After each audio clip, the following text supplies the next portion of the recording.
Kenapa sih kita tuh sering banget ngerasa gugup kalau misalnya kita harus berkomunikasi dengan orang yang baru kita kenal atau mungkin orang yang nggak terlalu dekat sama kita. Dan ini tuh sering banget jadi masalah. Karena kalau misalkan, let's say lo misalnya mau interview kerja, lo kan nggak kenal sama HRD-nya, dan pas lo interview karena lo gugup gitu kan, akhirnya lo nggak bisa ngomong, omongan lo jadi belibet, omongan lo jadi nggak terstruktur, lo jadi kayak nggak meyakinkan, dan akhirnya lo ditolak. Jadi, bang, kenapa manusia itu bisa belibet?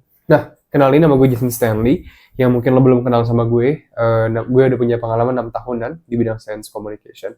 Science Communication adalah sebuah kajian ilmu komunikasi yang dimana kita memperdalam mengenai kenapa sih manusia itu bisa berkomunikasi dengan ngelihat aspek psikologis di otak manusia. Jadi kita ngelihat apa nih yang kejadian di otak manusia kalau mereka tuh berkomunikasi. Jadi secara pendekatan sains lah.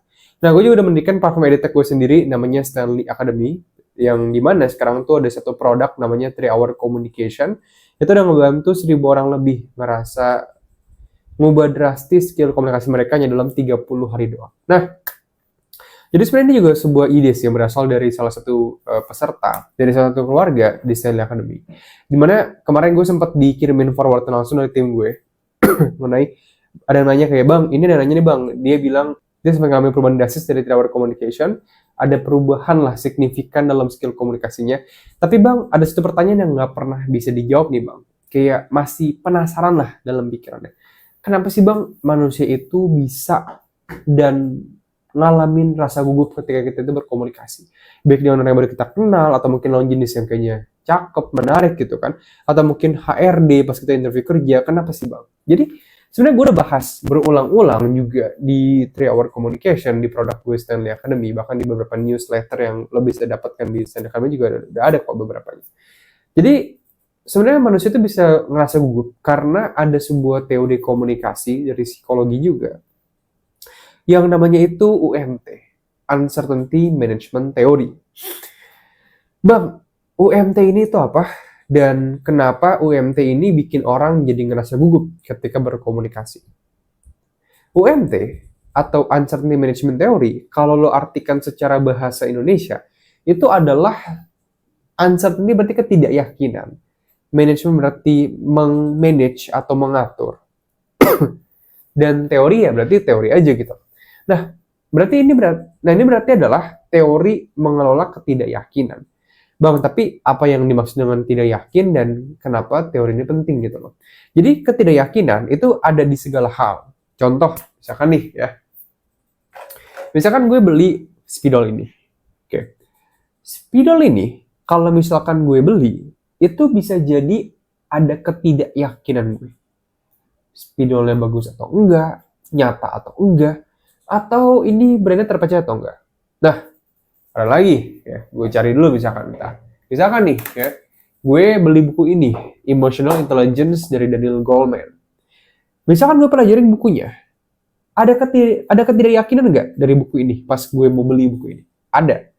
Misalkan bukunya bagus atau enggak ya, bukunya menarik atau enggak ya, worth it gak ya harganya kalau misalkan gue beli buku ini, apa jangan-jangan gue bisa beli buku Aristoteles, retorika ya, mungkin jauh lebih bagus gitu loh. Jadi lo dapet poin ya. Well, tapi bahkan nggak di objek kayak buku sama spidol gini doang. Bahkan misalkan pas gue pengen deketin orang, misalkan deh buat partnership Stanley Academy. By the way, sorry banget kalau misalkan gue agak kurang tegak berdiri atau gimana, karena gue lagi GERD, jadi gue kurang enak lambung gue. Jadi sorry banget lah. Pokoknya kita usahakan yang terbaik mungkin lah buat video ini. Misalkan gue ketemu sama orang ya, dan orang itu, misalkan gue nggak tahu nih orangnya kayak gimana. Gue nggak yakin dia orangnya baik atau enggak, dia tuh orangnya kayaknya ramah atau enggak ke gue. Jadinya orangnya ini tuh kayak gimana sih tipe karakternya? Gue nggak yakin. Karena gue baru kenal. Nah, tapi lo tau gak apa? Dalam komunikasi, ketidakyakinan ini itu seringkali menyebabkan perasaan gugup.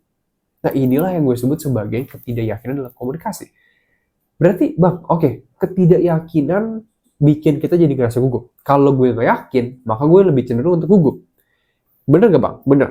Itu secara kausalitasnya. Nah, tapi oleh karena itu, kita pengen mengelola nih ketidakyakinan ini, biar kita nggak ngerasa gugup. Karena kalau sampai gue gugup pas gue interview, ya udah, habis lah gue. Pasti gue ditolak kerja gitu kan. Nah, gimana caranya bang? lawan dari ketidakyakinan adalah keyakinan. Bener dong, ya. Lawan dari kelaparan adalah ketidaklaparan, ya. Dari ketidakbersihan berarti apa? Ya bersih gitu kan. Nah, ketidakyakinan berarti apa? Ya berarti yakin. Nah, berarti kalau kayak gitu, gimana caranya kita bisa yakin? Yakin itu berasal dari sebanyak apa sih informasi yang lo punya akan sesuatu. Ya misalkan, let's say lo mau interview kerja, ya, dan lo nggak yakin nih. Gimana caranya lo bisa yakin ketika lo interview kerja? Misalkan lo searching dulu nih ya, company-nya itu bergerak di bidang apa, siapa foundernya, ditemukan tahun berapa, dan oke, job desk gue-nya apa. Terus kalau emang job desk gue kayak gitu, gimana caranya gue bisa berkontribusi? Dan kalau emang gue bisa berkontribusi, buktinya mana? Pernah ada gak ya? Nah, ketika lo mempelajari hal-hal kayak gini yang gue sebut sebagai product knowledge dalam marketing, lo bakal bisa pede berkomunikasi. Well, setidaknya gini deh, kalau nggak langsung lo bener-bener pede ketika lo berkomunikasi, setidaknya lo nggak gugup. Oke. Setidaknya lo tidak gugup, tapi lo juga tidak pede, lo di tengah-tengah. Kebayang nggak, misalkan lo pergi interview kerja, dan lo nggak tahu apapun tentang company-nya, dan lo cuma kayak duduk diam doang, kayak, oh iya, saya pernah ada buktinya sih. Lo nggak pernah mikirin dulu. Tapi kalau misalnya lo tahu, lo udah persiapin segala hal, maka lo bisa kayak, oh iya bu, saya punya bukti sih dari achievement saya. Jadi saya pernah menjual top dari rekor saya itu mencapai sampai dengan 500 juta dalam 3 hari. Jadi saya punya sedikit kredibilitas lah bu untuk topik mengenai hal tersebut. Nah lo lihat, jadi kalau misalnya lo tahu nih, lo paham, ya kan, lo udah bersiap-siap terlebih dahulu. Maka ketika lo berkomunikasi dengan hal tersebut, lo bisa lebih lancar ketika lo berkomunikasi. Tapi questionnya lagi gini, bang, gue paham dan gue udah tahu nih, kayak orangnya kayak gini, dia suka makan ini, dia suka begini, dia tinggal di sini. Gue tahu bang, gue udah stalkerin duluan gitu loh bang. Tapi pertanyaan adalah, kenapa kadang gue masih sering gugup? Ini yang kedua, yaitu adalah masalah dari under stress communication. Jadi ketika lo berkomunikasi, sering banget gue sebut ada sebuah konsep yang namanya itu performance anxiety.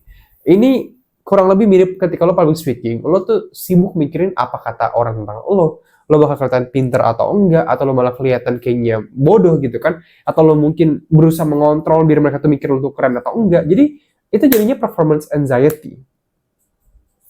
Lo fokus kepada hal-hal yang lo nggak bisa kontrol. Nah bang, solusinya apa bang? Gini, nggak semua hal bisa lo kontrol. Dalam filsafat stoikisme, kita membedakan dua kondisi dalam dunia ini. Ada hal yang bisa lo kontrol, dan ada hal yang lo nggak bisa kontrol. Hal yang nggak bisa lo kontrol itu sifat-sifatnya kayak misalkan apa yang orang pikir tentang lo, apa yang orang omongin tentang lo, apa yang orang bakal lakuin ke lo. Pokoknya hal-hal yang berhubungan dengan di luar diri lo. Hal yang bisa lo kontrol adalah pikiran lo sendiri. Apa yang lo pikirin tentang orang, terus perilaku lo kayak gimana, performance lo ketika lo public speaking itu kayak gimana, pokoknya hal-hal yang bisa lo kontrol. Nah, kuncinya adalah lo harus fokus kepada hal-hal yang lo bisa kontrol dan melupakan hal-hal yang tidak bisa lo kontrol. Tidak melupakan sepenuhnya, tapi lebih ke arah memanage lah, sampai sejauh mana lo bisa mengontrol apa yang tidak bisa lo kontrol. Kayak misalnya lo pengen ketemu sama HR yang bakal nge-interview lo buat pekerjaan. Walaupun lo tau pekerjaan tersebut itu kayak gimana, sampai lo ngafalin satu bab pun, tapi kalau ujung-ujungnya memang ada di dia, keputusan dia buat menerima lo atau enggak, well, itu bukan urusan lo. Yang penting, lo udah ngelakuin yang terbaik ketika lo sedang berkomunikasi. Jadi ingat, kuncinya adalah pelajarin sebanyak mungkin pengetahuan yang bakal meredakan gejala ketidakyakinan lo, tapi fokus kepada apa yang bisa lo kontrol. Contoh, cara lo berbicara, cara lo apa. Intinya, presentasikan hal terbaik dalam diri lo. Hasilnya, itu bukan urusan lo. Nah, ini bakal nurunin drastis banget nih perasaan gugup lo ketika lo sedang berkomunikasi. Nah, by the way, bagi lo yang pengen lancar berkomunikasi dalam 30 hari doang, bisa berkomunikasi tanpa rasa gugup, gegap, belibet, bahkan bisa menguasai skill komunikasi yang jauh lebih rumit, lebih mendalam, kayak misalkan retorika, komunikasi persuasif, nerapin karisma yang bakal bikin siapapun nggak sabar pengen ketemu sama lo lagi. Power Dynamic in Communication, dan masih banyak banget lainnya, lo bisa cek aja Stanley Academy. Kita udah ngebantu 1.000 orang lebih ngasah dan ngubah drastis skill komunikasi mereka hanya dalam 30 hari doang. Dan lo juga bakal mendapatkan product result guarantee yang kalau di mana dalam 30 hari lo nggak ngalamin perubahan apapun dalam kehidupan komunikasi lo. Nah, lo bakal mendapatkan 100% uang lo di refund. Jadi kalau misalnya lo pengen join untuk platform EduTech, lo bisa cek aja linknya di pin komentar di bawah atau cari aja di Google sendiri. Bye-bye.